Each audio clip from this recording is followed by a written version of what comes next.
Друзья, всем привет. Всем, кто не зашел. Hello, everyone. I'll give you 2 seconds to join. Okay, we are done.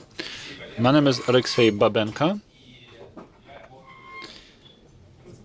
I work for the NIA platform, and we are the guys who are supporting all the payments despite Visa and MasterCard Living. And we have made this Visa, and we have this quick money transfer movements. So you now can transfer your cash to any bank. So no commission, by the way. So thank you for your applause.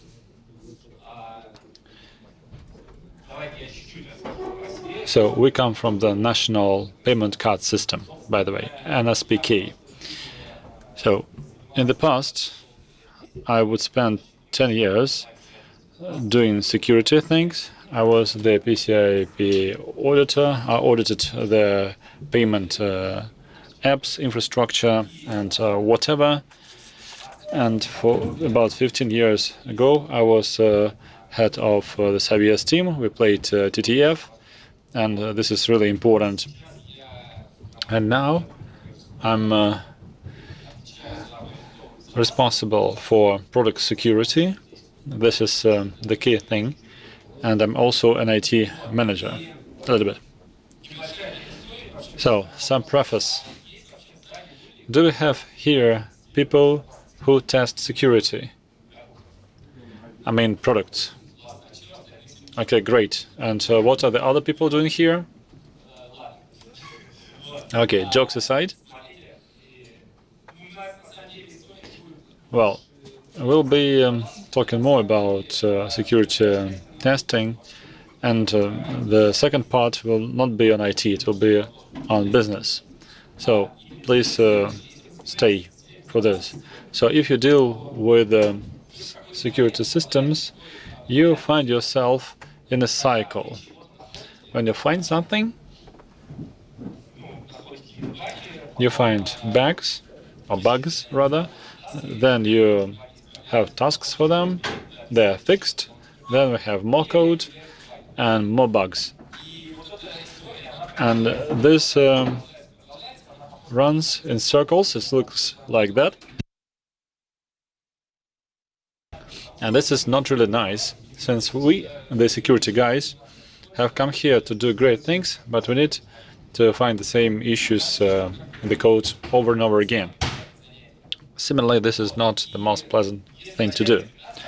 If we start sorting it out to see why it is happening, so people usually say that these developers just don't want to do anything, since they are, well, whatever, they just don't want it. As a matter of fact, if you start thinking about it, why it is not happening,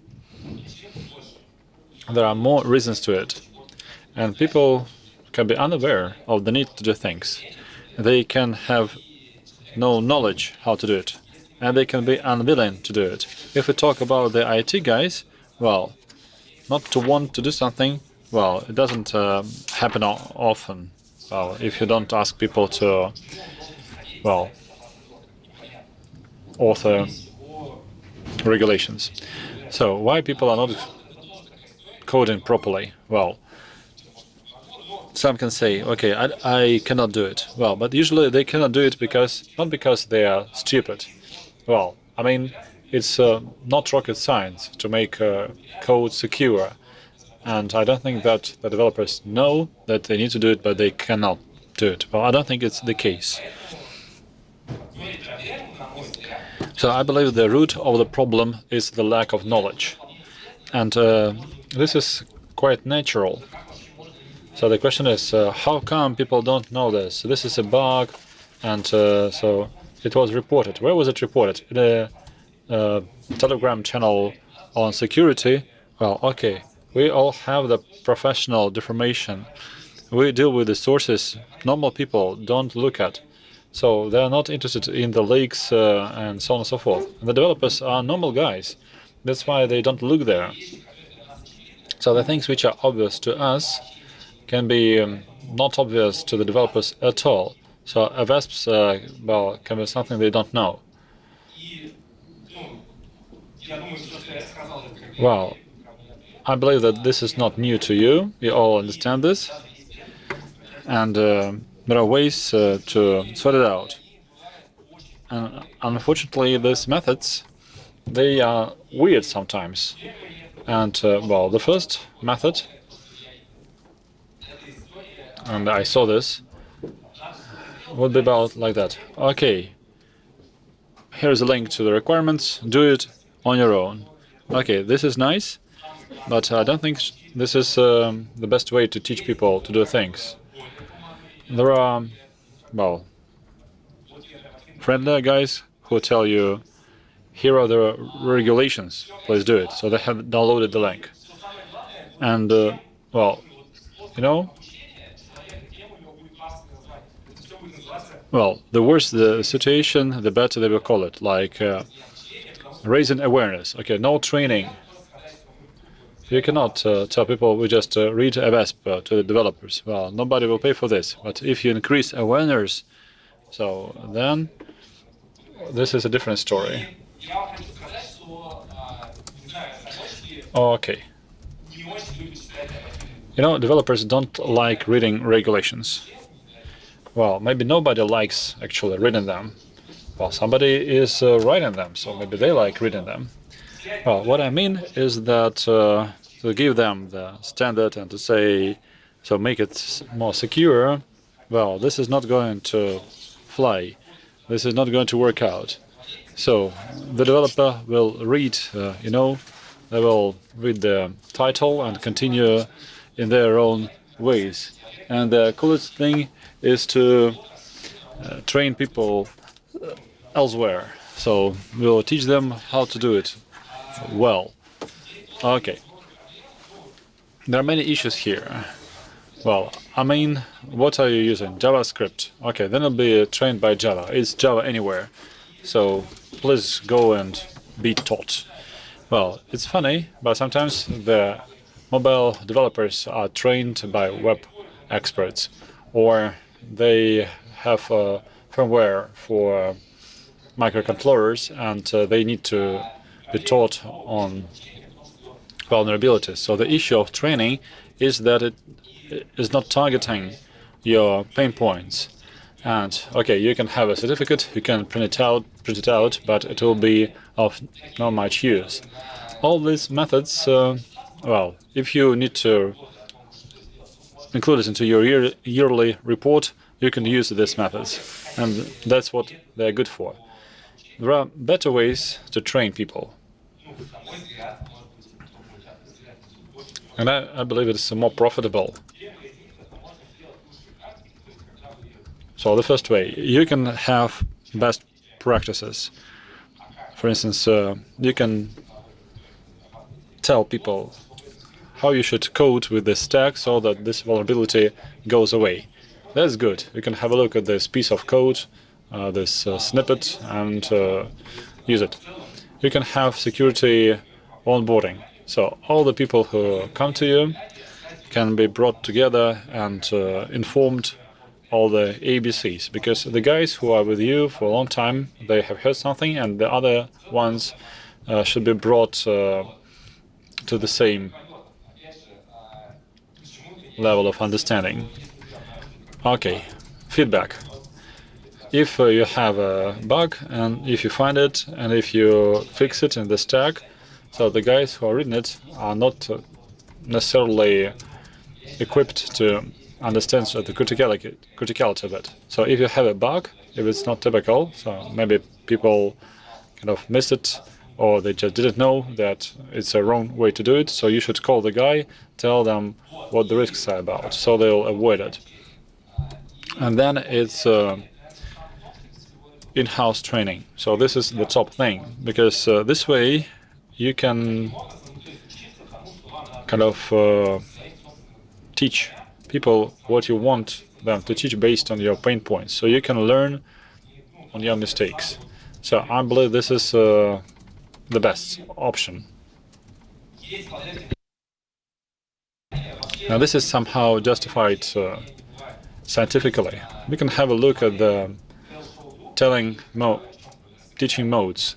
We can have this tell, show, do approach. So you show how to do it, people try to do it on their own. Okay, this is a good method, and it is used at schools and universities, and then they try to use it everywhere else. Okay, what's the issue here? It works well when people don't know anything, or when, as back at school, they are receptive to the fresh knowledge. So they kind of hear these things from the basics and upwards. If you have somebody with his or her own experience, people will not, like this, because they know something, and you start with the ABC, a joke.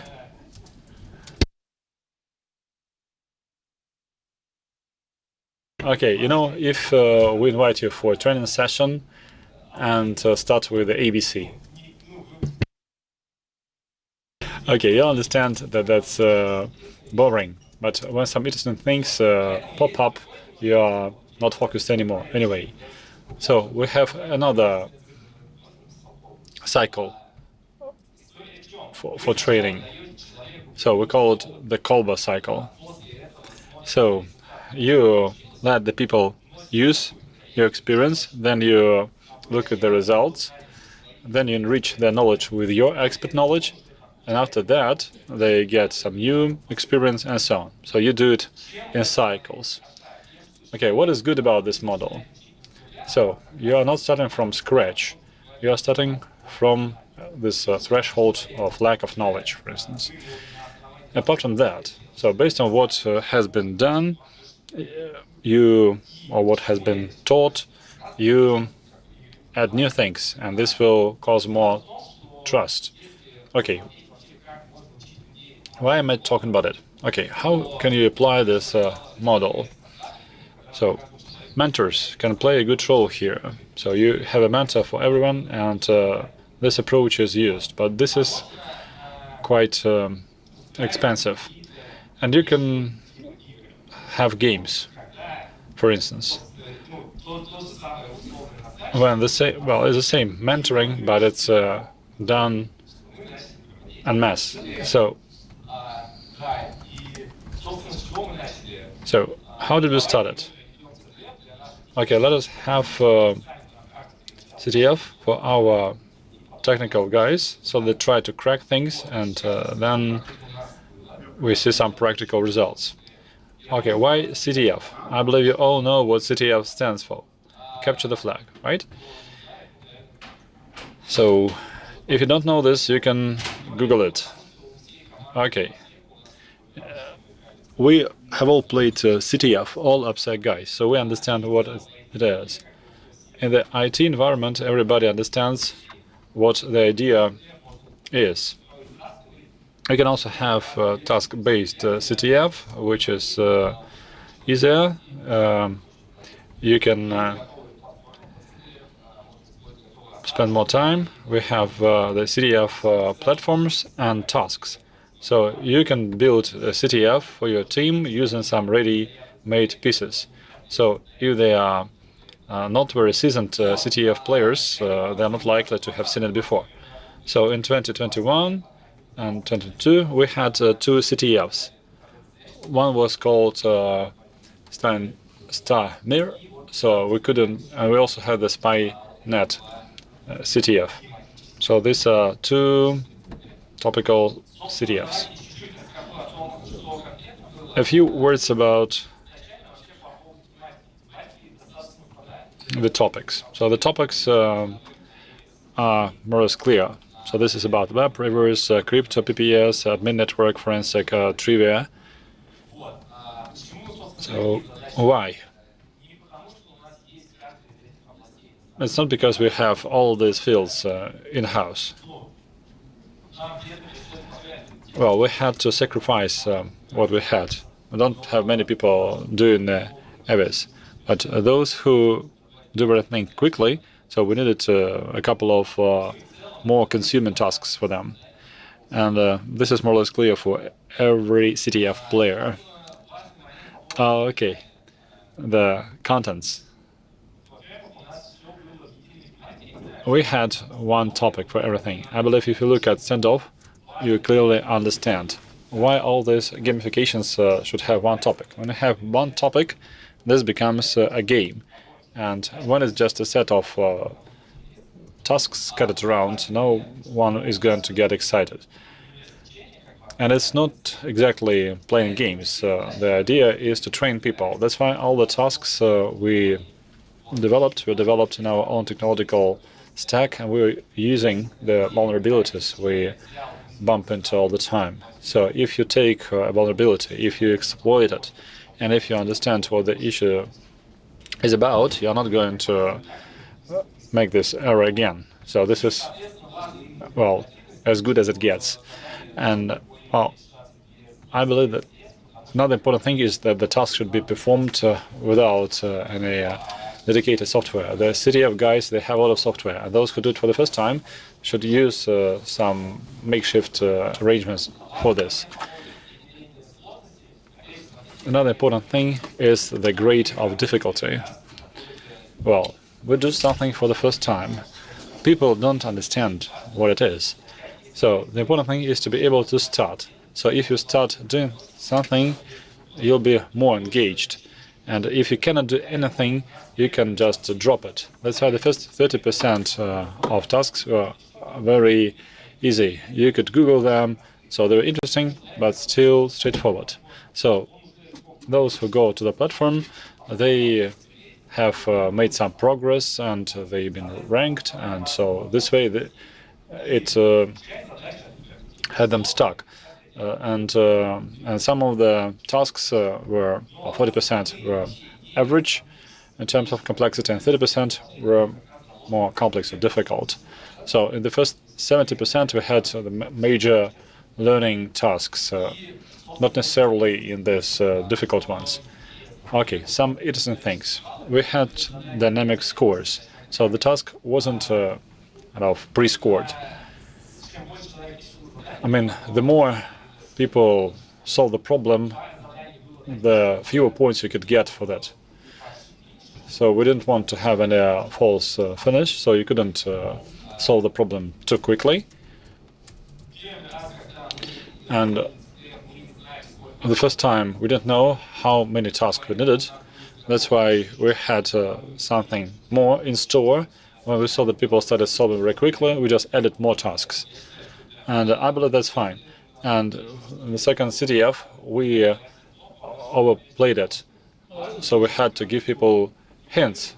The important thing is that everything should be solved by at least one guy. Now let's share with you an anecdote on the honeypot. Okay, we have a CTF for IT guys based on our own infrastructure. And there we have administrators who have full access everywhere. And we have platforms with the database and with all the answers. Okay, we have monitored all the access things, but if you have the server root, it's difficult to fight with it. So we had a heavy task, and there is a guy who is kind of solving these tasks and so on. But there was one problem. The task wasn't so there wasn't any solution to the task. So the only way to solve the problem was to get the answer from the base. So we interviewed the guy, asked how he was doing it. He gave us the right solution, which would generate a wrong result. So we disqualified this guy. So we had a honeypot so that we can catch these guys. And the next year we had good monitoring. There was one guy who was trying to raise logs, but we still found him. So we caught him flying. So we need to understand these things, since people differ and they play in different styles.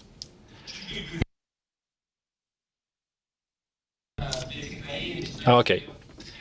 It's important to start on a Friday, because the technical experts they spend weekends and evenings. So that's for the technical guys because they work on the work days, and we should need at least 1 week, sometimes even 2. That's like in our case because some people are busy, so they always wanted the announcement to be made beforehand so that people can carve out some time to participate. We had so we always have good awards, and this is really cool. So we never announce them beforehand. So this is a very good, positive way to motivate people. Well, support is clear, and we monitored their activities in both games, and based on their activities, you can easily understand whether people solve the problems on their own or not. And we also get feedback on any event. So we draw conclusions and try to improve things. Okay, that's the way it is. It's clear for the technical experts. We're not the first company to do it, so it is more or less clear. Last year, a colleague from the security department came to us and said, "We want CTF for business." And we said, "How?" And he said, "Okay, CTF for business." And the question was, what can they do? And then he shared his idea with us, and it looked nice. Then I thought about it and asked the question, why everything we do in business education is so boring? Well, so how do you do it? You take the regulations. Well, this is e-learning. That's why we split it into small pieces with some answer options. And then to make it more interesting, you add a picture there. Well, I don't know. I believe it's the most boring thing to click the tests to see how long should be the password of your neighbor, for instance. Hence the idea. Let's make it different. Let's make it cool. Okay, how did we start? I started putting it on the whiteboard. What we want the business people to avoid doing. Okay, we don't want them to share their password with anyone.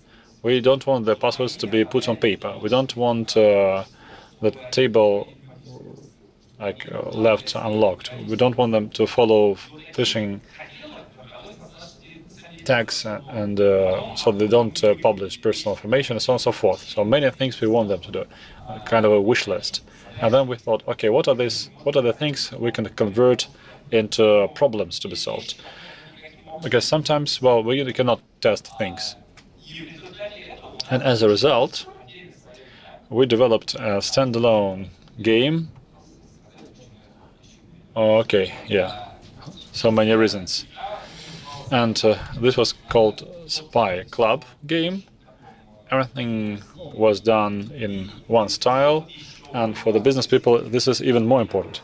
For the technical guys, these legends are fine, but here we had text ready for every task and every problem, and we had topical words. 3 topics: OSINT, simple security, and data leaks.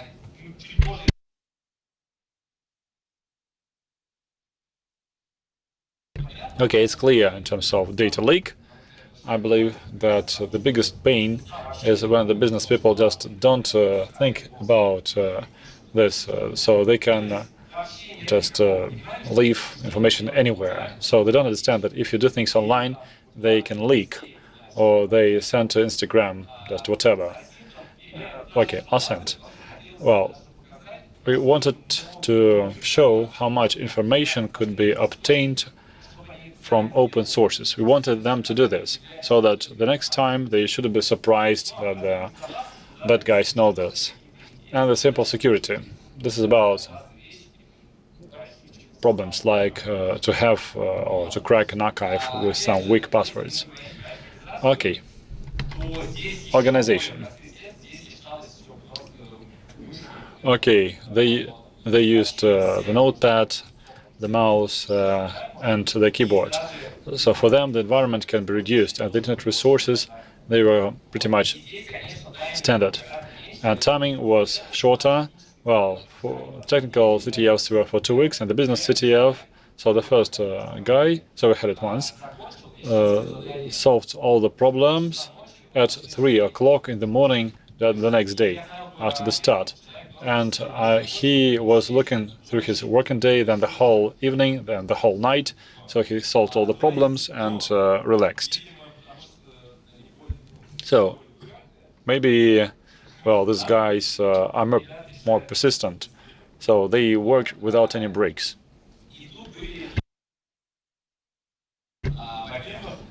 Some interesting approaches here. Every problem was for learning. We had an archive with the passwords, which would be from 1 to 8, and just had to guess it.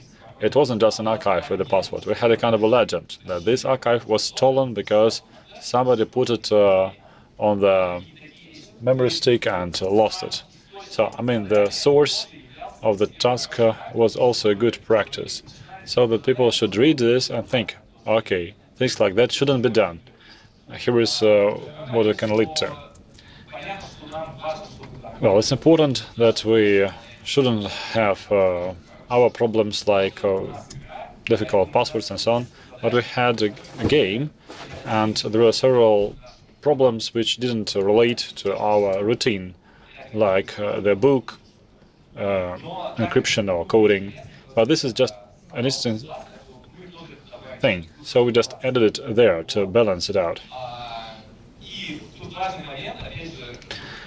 An important thing, the difference between the business people and the technical people. The business people had this answer dynamic like that. So when people solve the problem, everybody was solving the problem at the same time. So people were sharing. But I believe we can give scores for solving the problem to help people. And we had the support chat. And when people couldn't solve problems, there they sent interesting articles, and people educated themselves because they needed this information to solve the problem. So I believe this is useful. Well, some examples. The history of the browser was to be used to find the website which caused the leakage. So with a URL which is fraudulent, or the book encryption. So they should find the book and they should understand that this is encrypted and they need to solve the problem. Another interesting problem: tickets. Well, I would say that publishing your tickets is bad practice, and the codes. When I went to this code, so you have the booking number and you can use it to cancel the flight or move people closer to the toilet, whichever you prefer. Well, anyway, the idea was to find out the name of the person. So when you do it once, you will never publish your ticket anywhere. Another problem, like find out some features of the document, for instance, the author of the document. Or we have several passwords from various services, but they are alike, and you can guess the rest of the password based on this. So these are simple tasks or problems. They're simple to us, the security guys, the technical guys. But for the guys from business, this is far from being easy. And at that time, they're building the neural networks. They understand, okay, that this pattern of passwords isn't good. And I believe this is exactly the goal of training. Okay, what makes CTF cool? Why should you do it?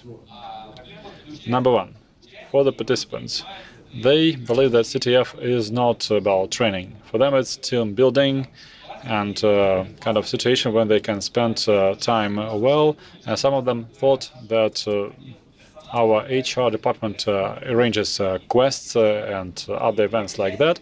So many of them thought that this is just the same thing, just a quest. And it turned out to be a security quest. В конце концов, участники получают призы, что им тоже приятно. And another pleasant thing is that they get prizes. For organizers, it is clear that we teach them security in a kind of tender and nice way. And speaking of technical CTF, another important thing is that if you believe in security champions, the best way to pick security champions is to have a CTF. So whoever is most active in a support chat, you get him and you give them interesting articles, and this is your pool of potential security champions.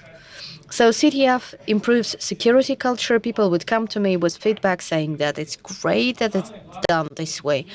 And it's so much fun for those who organizes CTFs. Because, when you just do testing, it's one thing, it's pretty boring. And when you have to write tasks and look at the responses, it's really fun. And obviously, I want to brag a little bit what we're going to do next. End of May, we would like to try in-person, offline CTF. I think it's great, but it's rather difficult to get the people. You have to have a day allocated for it, and I'll tell you if it works.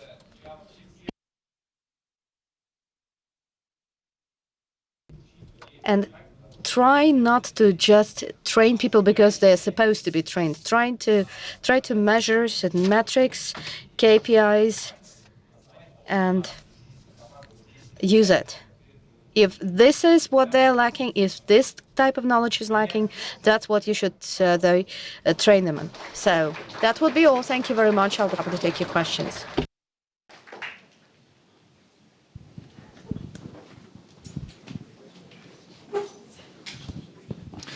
Добрый день, спасибо за доклад. Вопрос довольно интересный. Thank you for this presentation. How about after you had business CTF, did you have any feedback saying that they would like to participate in technical CTF? No, there's an abyss between them, between these two activities, the business and the technical CTF.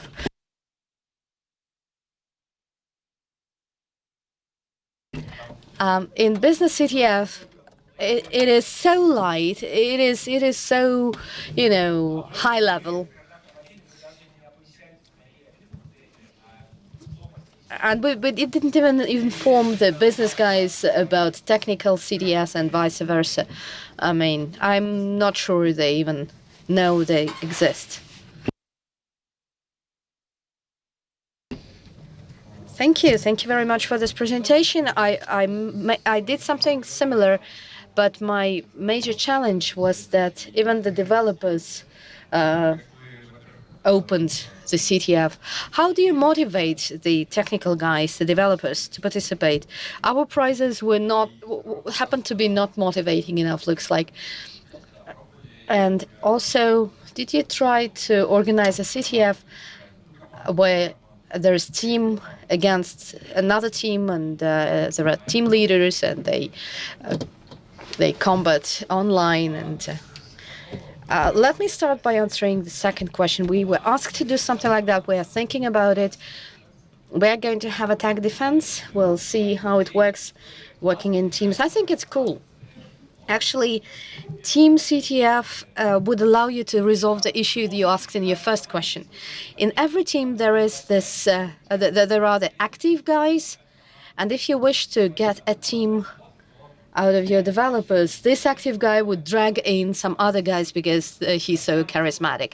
So they would just follow because he would drag them in. I can't say we have problems attracting developers. And you have to realize, yes, indeed, they are busy. They're not all of them. Not all of them are interested. Well, we try to spur them somehow and attract them. Another question then. For CTF, it is important to go through the first stage. like do what I do, right? Yeah, well, we did that. We did that. And we tried a lot of various approaches to how to make it work. We test security. We want to just sit back and do nothing. And we thought that if there are no bugs coming from them, then we should keep quiet. But then we started to think, okay, and what do we do for them to prevent bugs? And we can't use no code, no bug approach, right? First, we did our internal training by means of lectures. Then we had our mailings. Then we described our best practices. But little by little, it turned out that the best effect comes from gamifications, CTF, that is.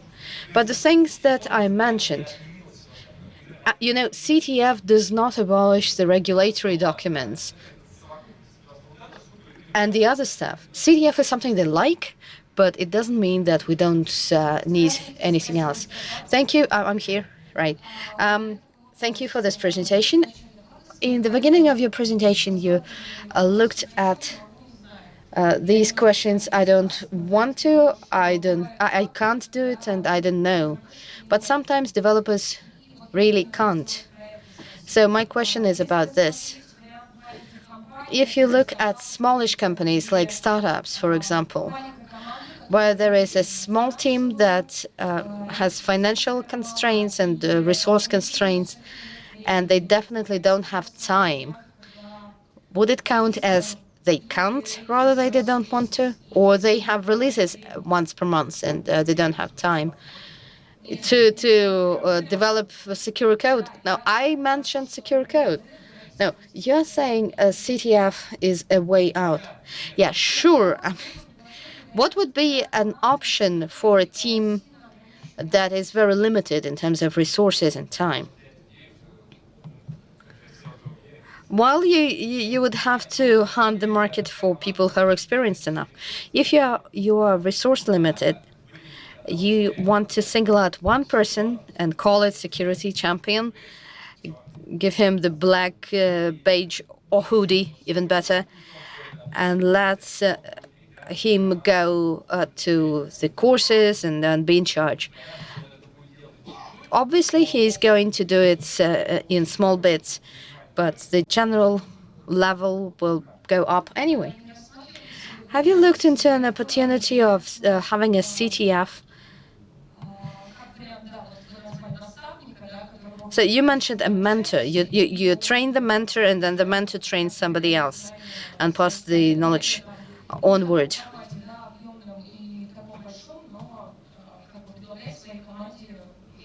And then probably after CTF, he passes the information on. Indeed, indeed. So developers know how to do high-load software. They know how to do software that performs all kinds of functions, but not security functions. And at this point, they say, "Oh no, we don't know that."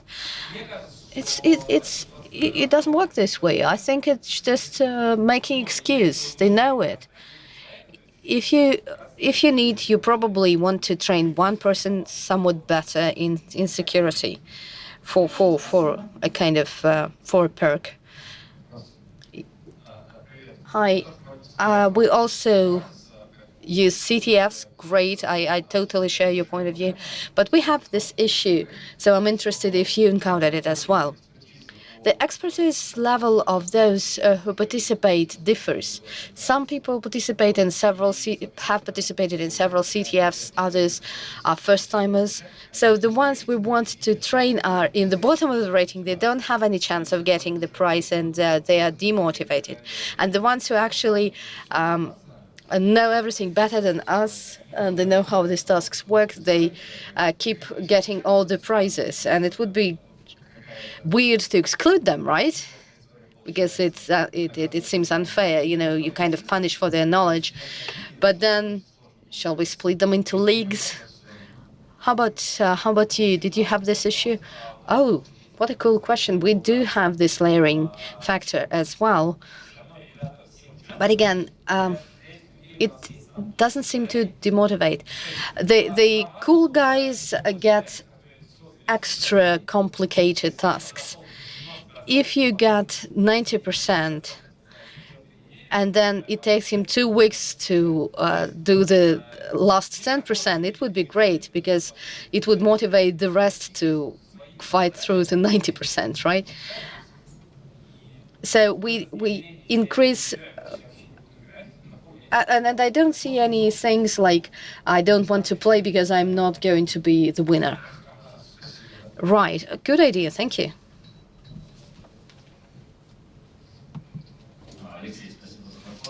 Alexei, thank you for. I'm here. Thank you for this presentation. My question is this: CTF stands text CTFs. Was it a synthetic infrastructure, or you would take code written by your coders and already known bugs, so that colleagues identify those bugs where they should have done better and kind of train on their own mistakes, so as to know how to make it right? No. We were writing from scratch, but we would use the type of bugs that we did encounter in our true-to-life practice.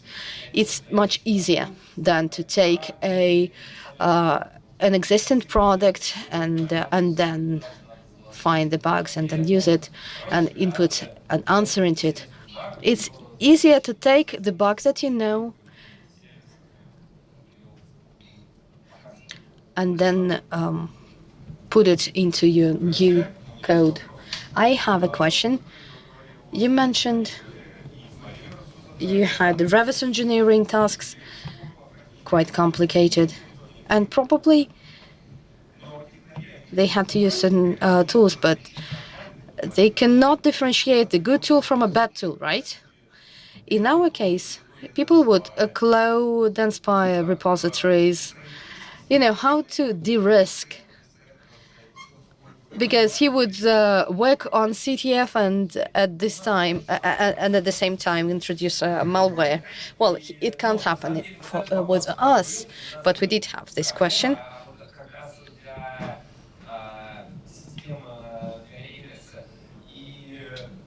And this was for reverse engineering. Those who would go to the reverse engineering, they were using their devices, their own personal devices. And sometimes we just prompted them, these are the software that you could use. Oh, you prompted them, right? It's kind of guided CTF. Well,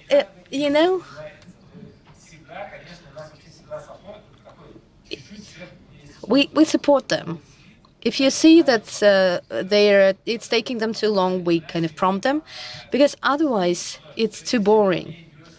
If you keep banging your head against the wall and it doesn't work, then it's demotivating.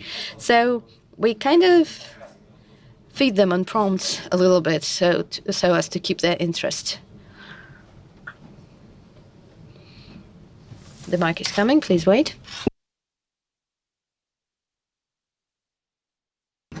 Good day. Thank you.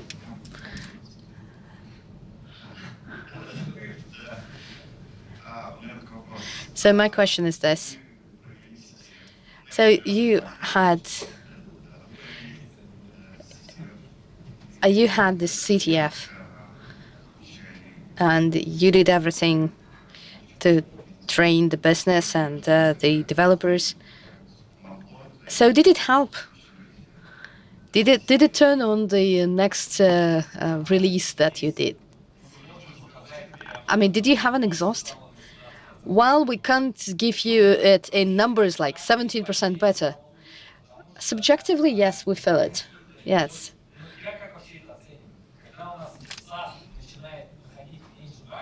When SAS starts to see less bugs, it means that it works. And we look at the progress. The thing is that at our maturity level, the developers don't get the bugs that can be caught by SAST.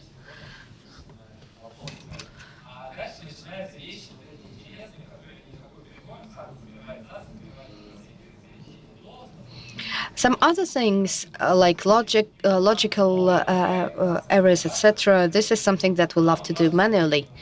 We want to get rid of the simple bugs, and if this is used as our KPI, then we can see the improvement. But it's difficult to understand whether it's purely done whether it happens purely thanks to the CTF or not. Another point is that we have certain churn of stuff. Another KPI you want to follow is how more often the newcomers put bugs into the software as compared to the old guys. Not that we have enough data to calculate these metrics precisely, but we try to follow it all. And we look at these metrics, but not to the extent as to do everything on the basis of these metrics.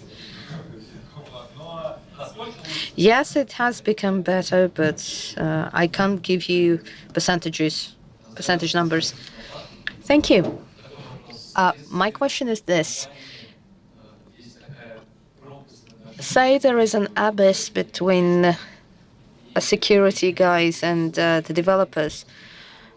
Do you think this kind of CTFs, don't you think it would create even a bigger gap?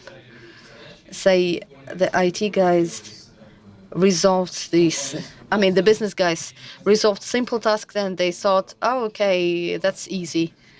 And their conclusion might be, oh, we don't need you guys, your technical guys, because it works for us. We can do it on our own. I don't think so. You know what I'm saying? Probably you want to redistribute the tasks in such a way. But if they resolve 20% of obvious tasks and they say, oh, we can do it on our own, and then I would ask them to resolve the rest of the tasks. Our complexity increases very gradually. And you could clearly see it in the first hour. They would resolve a lot of stuff and then slow down. And there was no such instances when people would say that it's too easy. We don't understand what security guys are doing because it's so easy. No, it doesn't work this way. And everybody's happy. And the abyss didn't increase. Probably we didn't have one.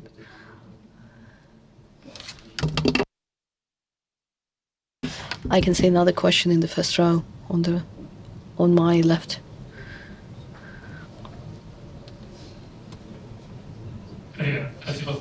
Hi, thanks for this presentation. I'm curious to know, when you started Team CTF and the IT guys CTF, how about giving them an experienced security guy as a special mentor, a leader? Wow, that's a great idea. If you have such an opportunity, if you have enough of experts of this kind, that would be really great.